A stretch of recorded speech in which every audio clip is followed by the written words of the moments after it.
किचनमध्ये तुमचं सर्वांचं स्वागत आहे। आज मी तुम्हाला दाखवणार आहे पनीर भुर्जी। आता आपण बघू पनीर भुर्जीसाठी काय काय साहित्य लागतं ते। पनीर घ्यायचं स्मॅश केलेलं, हिरवी मिरची कापलेली, आलं लसूण पेस्ट, बारीक चिरलेला कांदा, टोमॅटो बारीक चिरलेला, कोथिंबीर बारीक चिरलेली आणि मसाल्यामध्ये बघू धना जिरा पावडर, लाल तिखट, हळद, जिरं आणि चवीपुरता मीठ। प्रथम पॅन गरम करत ठेवू आणि त्यामध्ये 4 चमचे तेल घालू।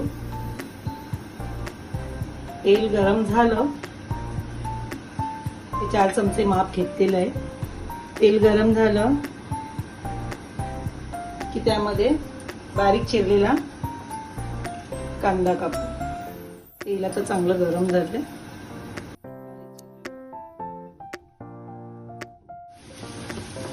चांगला परतवून घ्यायचा आहे। कांदा चांगला नरम झालेला आहे। आता त्यामध्ये आपण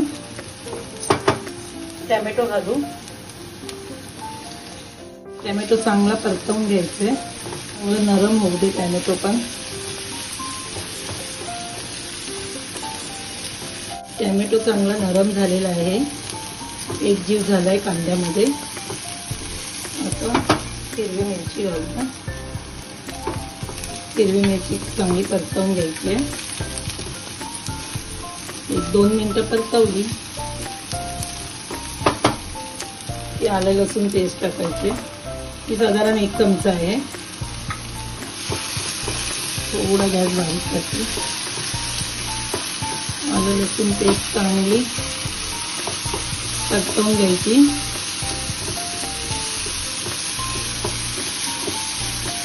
आलं लसणाचा वास एकदम घमघमीत सुटतो। थोडा गॅस बारीक करायचा आहे। आलं लसूण परतून झालेलं आहे।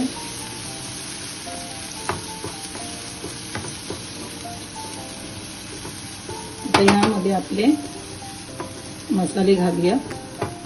मसाले प्रथम हळद घालायची,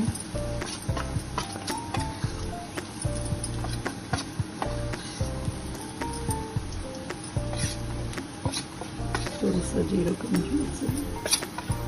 जिरं आधी नाही घालायचंय कारण की ते थोडं करपल्यावर चांगलं नाही वाटत। लाल तिखट, कारण जिऱ्याचा नंतर घातलं की फ्लेवर एकदम मस्त येतो, खायलाही ते छान लागतं।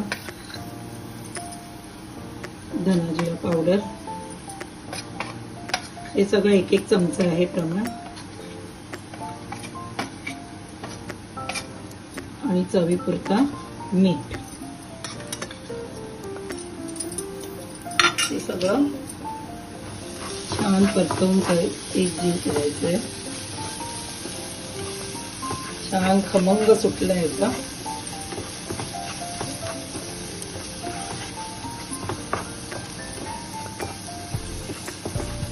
एक जीव झालेले आहेत आपले सगळे मसाले। आता स्मॅश केलेलं पनीर त्याच्यामध्ये घालायचे।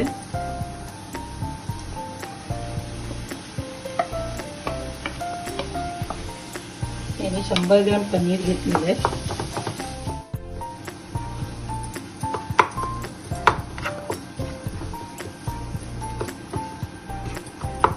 गठ्ठे असतील तसे थोडे फोडून घ्यायचे।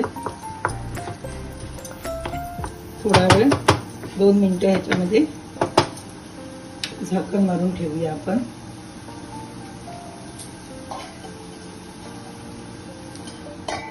दोन मिनिटं झालेली आहे। हे बघा साईडने ऑइल सुटलेलं आहे, म्हणजे आपली भुर्जी व्यवस्थित शिजलेली आहे।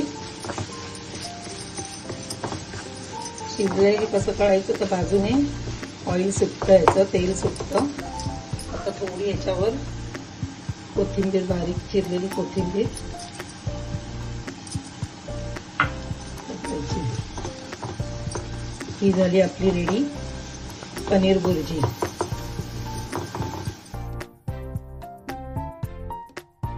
आता ही आपली चमचमीत पनीर भुर्जी रेडी झालेली आहे।